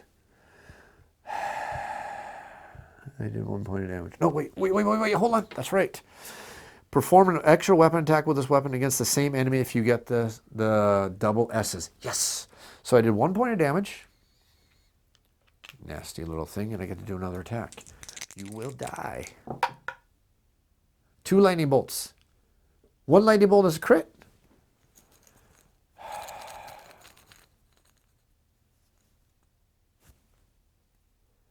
-1 life. He is dead. Yes! That was a hard-fought battle. I did not think I was actually going to win that one. Okay, that was close. A little bit too close. Don't like them that close. I like us to do a little bit better. But hey, we may be able to level up very, very soon. That is a good thing. So now the bad guys get to activate. Let's hope it's not that bad of an encounter now. And it is. Troop Assault. Activate all Gruin enemies. Okay. All enemies attack their closest hero in line of sight with their weapon attack. That's going to be stone. They are both going to stone my heroes. So the way this would work, both of our heroes have the same amount of money. They're money creatures. Both of our heroes have exactly 1 wound, but Shay has the least amount of hit points remaining. So they're both going to attack Shay. Great. 2 points of damage is automatic 2 points of damage. They don't even have to roll. Shay, you need to survive. So we have 2 defense. Oh, no, wait. We have 1 automatic defense. I forgot she's got the studded leather. Whew, not as bad as I thought it was. So we will take and we will get a shield. So the first stone does nothing. The second stone, nothing. Yes. Shay does a little dance and takes no damage. So now it is time for Thorgar to come in and get some revenge for us. Thorgar will walk in there and Thorgar will smash. Thorgar is going to smash this guy who does life drain because I don't like life draining. That allows him to heal and heal and heal. So +1 damage because we outnumber. +1 damage because I'm using my action. So 2 plus whatever I roll. So 3, 4, 5 points of damage. He has no defense at all because I'm using a piercing weapon, not a slashing. So that would be 3 plus 2 is 5. This nasty guy is dead, dead, dead. Discard pile. I will get my 5th soul, which is very good. That means even if somebody dies, I can resurrect them. So that is good. We have 1 guy left. He is dead, and now I get to do a cheerful little happy dance because we managed to take out 1 more of the bad guys. Unfortunately, that means the bad guys get to go. And we'll get fresh meat. Activate all enemies in full health. Well, that's him. That's pretty easy. He is going to activate. Now, he is going to activate and attack the richest hero. All of our heroes have $10 on them. Exactly. And let's see here. So next up is whoever has the least amount of hit points. So Shay is going to be the target. Luckily, Shay has 1 armor on her. So roll 2 red dice. It is armor piercing, which is going to bypass her armor. So, well, Shay may lose some money here too. So that's going to be 1 point of damage and 4 lightning bolts. Lightning bolts don't do anything, but if I do not defend, I'm going to lose some money. I need a defense so I do not lose money. Need a defense? Got it. Yes. So nothing happens. So the end of the round, this will disappear. We will, well, we flip those. We're not going to worry about those. Just need to speed this up just a little bit here. That's in the round. We take care of the event phase. We're now going to move to the time phase, and we will do all this resetting, refreshing, all that good stuff. We're going to do this really, really quickly, and let's start the final round of this fight right here. So the first thing that is going to happen is Thorgar is going to try to see if he can smush himself another little gremlin. Let's see if we can cause some. Oh, wait. No. Backtrack. Actually, I want to do something before we do that. The first thing that we are going to do is we are going to level up one of our heroes. So we are going to level up our heroes. Now we have a choice to make. We know that our beleaguered tank right here is down 1 bit of hit points to that lousy critical hit on him. If he levels up, not only does he get to pick a talent of his that he wants, he can get 2 actions, which will allow him to do more damage, and he's going to gain a talent. The other option would be to level up the cleric, which could be a good idea, but I think what we're going to do is level up Icarus because, well, it's going to be best for him anyway. So we will take that right there. He is now level 2. We now need to figure out which talent he is going to gain. So just to make things a little bit quicker, I'm going to actually pick a talent that I think will help speed up the video a little bit. May not be the best decision, but then again, depends how you play. It may actually be a really good decision. I'm actually going to take the talent of Runner, which is going to add 1 point of movement to Icarus, which could help him get across the board much more efficiently, which, when you're the tank, may be a good idea, because you want to run up to the enemies, grab their attention, and use your taunt ability to make sure that you're the one taking the damage and not the rest of the heroes. So, that's a permanent ability, which works great with his Mighty Presence ability, so it's always activated. So his movement is now 4, which allows him to move a heck of a lot better. So, going to take Runner for him as his talent. That's the level up. Now we can go ahead to our hero's activation. So for our hero's activation, the first thing we are going to do is we're going to activate Thorgar the Cleric. So Thorgar the Cleric is going to try to smush himself another little gremlin. Now remember, have not activated. We outnumber, plus 1 point of damage. I'm going to use my action for an additional point of damage. Oh, that's kind of risky. Yeah, I'm going to do it anyways. For an additional point of damage, and then I'm going to roll a whole bunch of dice. So we have 2 damage, we have 3, we have 4, we have 5, and we have the double S. But we have 5 plus 2 lightning bolts. We have performed 7 points of damage. Plus we managed to knock him over if that wasn't really the case, if we didn't manage to kill him. But we've actually managed to smush him into a little bit of paste. We will discard it. We will get 10 coins that will drop on the ground for us. We're not going to pick up with Thorgar because we do not want him to be the first victim when it comes to that kind of stuff. Thorgar has attacked. He will now move. He'll go 1 and he'll move 2. Don't want to get next to that door because I don't want to be blown away by something behind that door. So that is it for Thorgar. We will now activate Shay, who will move 1, 2, 3, and she's going to open that door. Okay, 2 cards. Now the reason why we want to be far back is because some of these traps can have a range of up to 2 squares, which means Thorgar is kind of in danger, so maybe I should have moved him up, but oh well, we'll figure it out anyways. Oh, lovely. We have poisonous gas. That's always a fun one. And, oh, no trap. I am so going to take that. No trap means there is no trap on that door. There are 3 of those cards in this entire deck, and I've now seen 2 of them. That means those are probably going to be really risky for me, but I'm not going to worry about that just yet. What I am going to worry about is the fact that we have now revealed another enemy, which is going to be a green gremlin, and he is going to spawn right here. Green gremlin has spawned, and I moved 1, 2, 3. What the heck? Let's just move 4 and see if we can take this green gremlin out. So we're using a slashing weapon. That's a red and a blue. We have not used our action yet, so it's plus 1 damage. We don't have dominance, so we don't get that. So we're just going to add 1 to whatever we roll. I think we can take him out. And I got a hit and a lightning bolt, so that does mean I have a critical. I've done 2 points of damage, plus, minus 1 to his armor. That's not that damaging to him at all. Well, could have been better. So I've done 2 points of damage. Not too bad. So he is taking 2 points of damage. He's not dead. What are you going to counter? Says activate 2 enemies, otherwise spawn 2 enemies. Ooh, it's a good thing I attacked him when I did, or revealed him when I did. I did not want 2 more enemies on the board just yet. So the green is going to activate. He will roll. Let's see here. Who is the richest between these 2? Their range is 0. Sorry, he's in 0, so I don't have to worry about it. Roll 2 red dice. We have a hit and 2 lightning bolts. So the hit will be automatically blocked by my 1 defense from my armor. The green ones do not have the armor piercing. Don't have to worry about it. Yes, we're looking really, really good.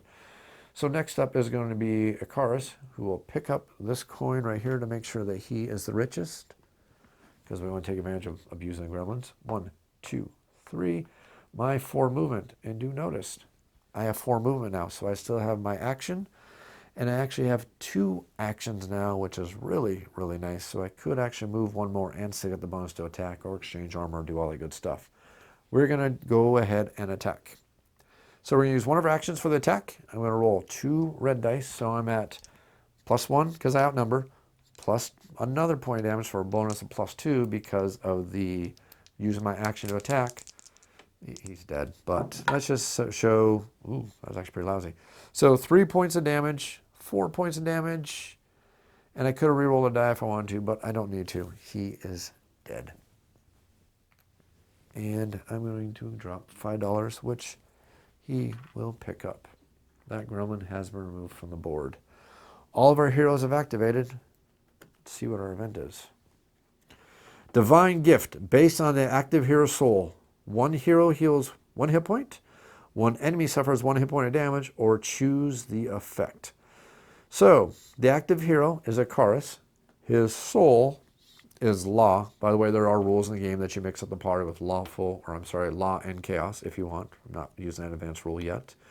So we're going to choose to heal 1 hit point of damage. And I think we're going to heal that on Shay because Shay is the one who's closest to being dead, and we want all the bad guys attacking Akaris so he can do his job as a tank.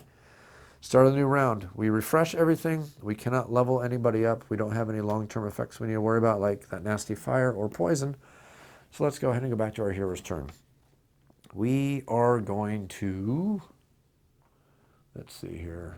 Let's just get the party started. Story event number 2. 1.2.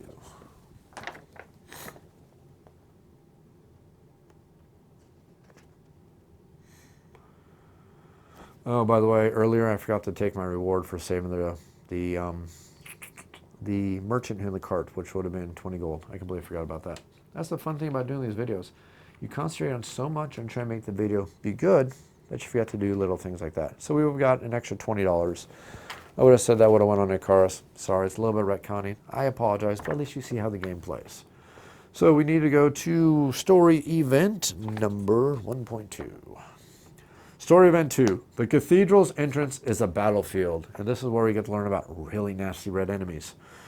The bloody floor is strewn with the bodies of the guardian clerics and the gremlins. Near the sacred altar, High Cleric Claudius is surrounded by gremlins. But before anyone can react, one of the creatures lashes out, driving his claws deep into the old cleric's chest.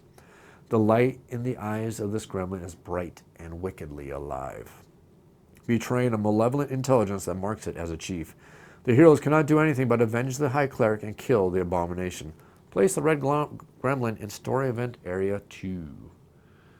Yeah, we knew this nasty little guy was coming.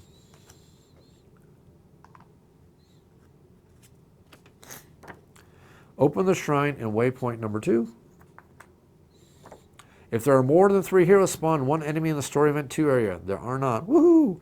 Spawn hero minus enemies in the waypoint area. So we're going to spawn 2 enemies.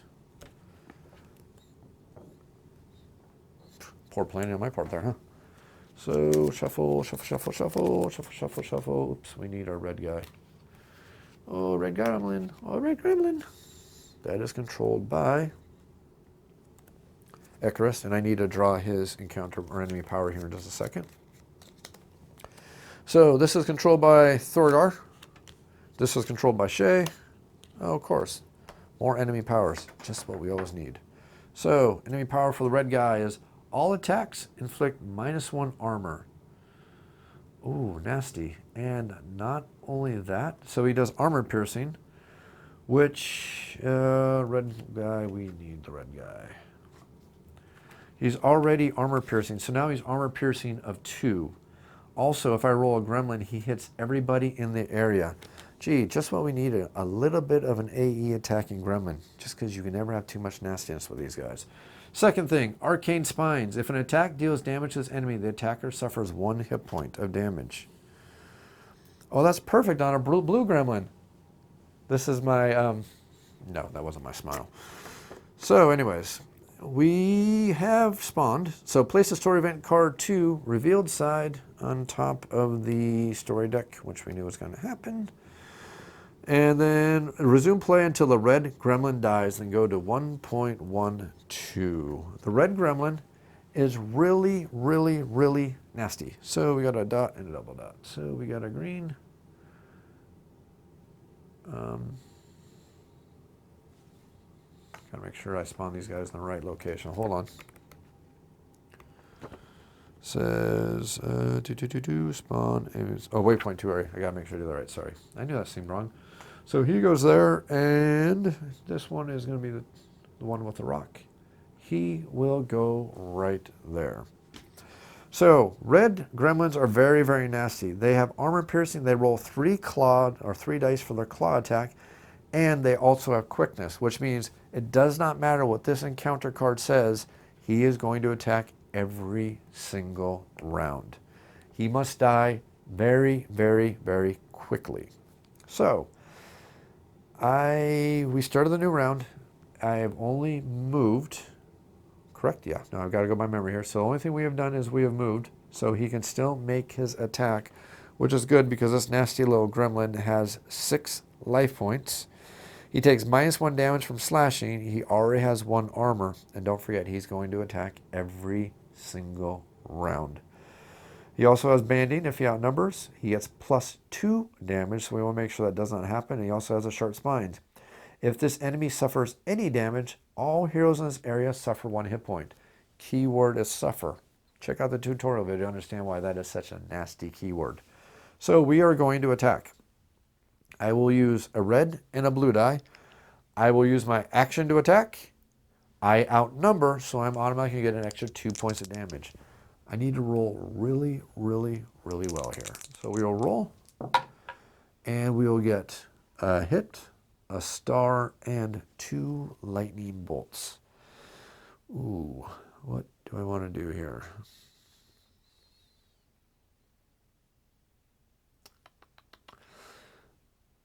Okay, so I am going to... I've done a point of damage. I could... No, I don't want to risk it. I don't think I want to risk it. That could come up as a... No, I'm not going to risk it. So I'm going to use this lightning bolt to do an extra point of damage. So that's 1 damage. I've done 2 damage there. 3 for outnumbering. 4 for using my action. So I've done 4 points of damage to this nasty guy. -1 for a slashing. -1 for his armor. So I managed to do only 2 points of damage. Not horrible, but also means that he is going to get his chance to start attacking and doing lots and lots of nastiness to me.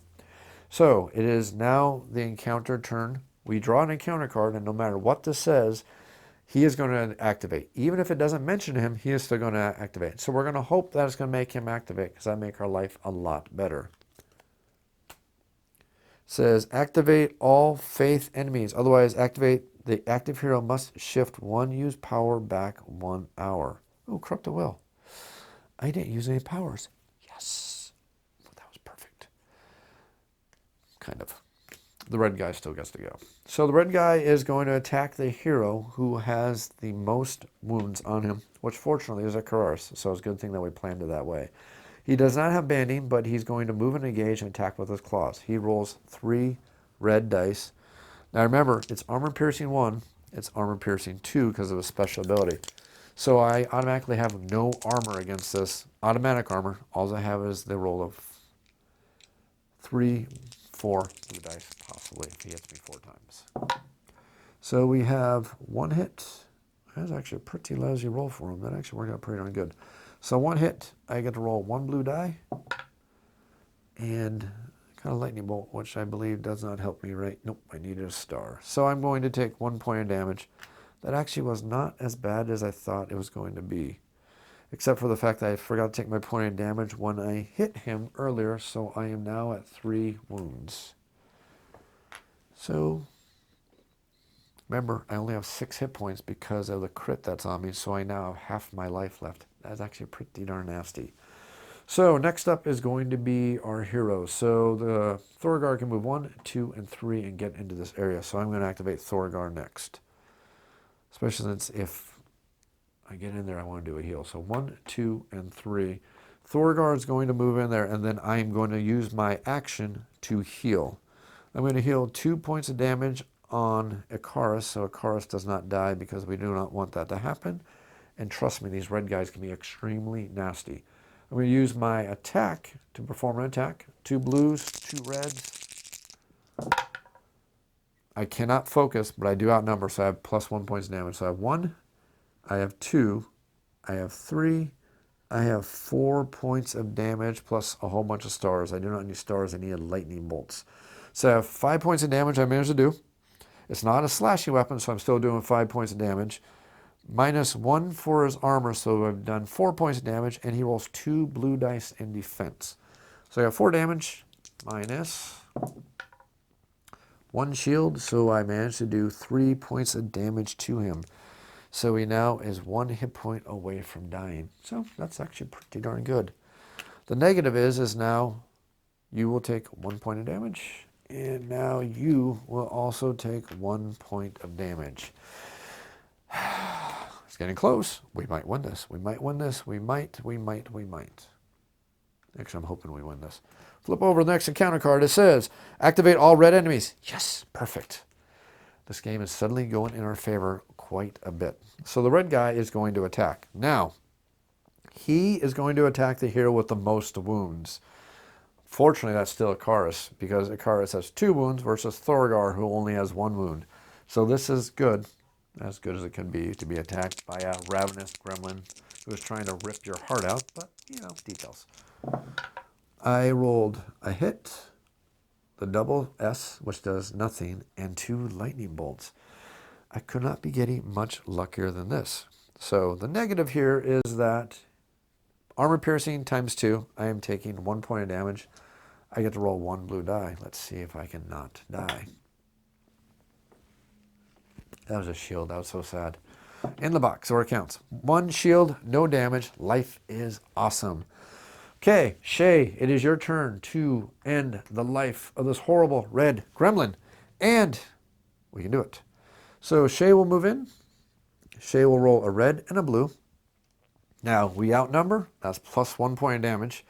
I will definitely use my action for another point of damage. That's 2 points of damage. He does have armor. Let's see if we can do this. Okay, I got 2 hits, and I got a gremlin. I don't do anything on gremlin because it's the double S, right? Yep, it's double S. So I have 2 points of damage, plus 2 from outnumbering and for using my action. So that's a total of 4 points of damage. He has 1 armor, so I've done a total of 4, minus 1 is 3. He rolls 2 blue dice. Now, even if he succeeds, no, he still has to roll. So let's see, let's do this again. I've done 4 points of damage, minus 1 from his armor, minus 1 from slashing. He has 2 possible points of damage. If I get 2 shields, he lives. If I get no shields, or even just 1 shield, we win. So it's going to come down to this roll right here for the victory of the adventure. 1 shield, 1 hit, 1 lightning bolt. He is defeated. The horrible, horrible red gremlin has been defeated. He is killed, he is slaughtered, he is slain. He drops 2 pouches, and he drops, oh well, I can reveal them now. He drops 2 souls. That puts us up to 3 souls. Now the cool thing about this game is that if you complete an adventure, any treasure that's on the ground within pickup distance of the hero who activated last, the last hero who activated, can automatically pick up those items, which is kind of a cool feature of the game. We can't get that because I didn't bash down the door, unfortunately, but I can pick up the 20 gold, which is super duper awesome. That's going to be really important for anybody who's played games such as Gloomhaven, which has that rule that treasure that happens to be laying on the ground, your heroes are too lazy to waste time to bend over and pick up for some crazy reason. It's one of the rules I do not like about Gloomhaven, but it's a rule I definitely like a lot about this game. Treasure on the ground at the end of the adventure, you are definitely going to pick up because you're heroes. That's what you do. Nice. Shadow's Vest, light armor, Dex armor for a Dex character. Oh, that is just so awesome. And Book of Secrets. So it said, once the red gremlin dies, read 1.12. The ending. And remember, we don't need to worry about the other gremlins. You'll see why. With his last breath, High Cleric Claudius tells the tale of the mysterious death of the king. His body appeared strangely light and pale as he lay dead, and to make matters worse, the royal heir has also disappeared. He continues weakly. Darkness invaded these lands. Count Dolv and his guards fight in vain because the evil forces they are facing are not of this world. You are now our only hope. The ritual required the sacrifice of our most precious relic, but here you stand, your souls contained in the gems you carry, bound to the will of this spell. You cannot completely die, but neither shall you be completely free. Until you will defeat this evil, I am ashamed of this caution, but to save the realm I shall choose to curse my soul. The spell of recall will give you back your strength as you kill the evil forces while guiding you closer and closer to your aim. My life is over now, but I pass away knowing my destiny is accomplished. Now everything depends on you. The cleric Marcus, he will guide you. He will answer your questions. Farewell. Heroes, save. Dramatic. This dramatic realm. Reward. The party gains 50 crowns. In addition, each faith hero gains 1 healing potion from the Emporium. Next, proceed to quest 2. But that's going to be on your own time. That is a full adventure of Sword and Sorcery. That is the prologue, and I know this did run kind of long, but I want to start doing this again. This is something I used to do a long time with my video channel, is show you full gameplays instead of showing you partial gameplays so you can see how the game plays. I've definitely shown you enough of this game to see if this is going to be a game you're going to enjoy. That's book 1, or adventure 1, of many, many more in this adventure book. Stay tuned for my review. Stay tuned for the tutorial. Also, if you want, just check out the full quick overview of the gameplay. Thanks for watching.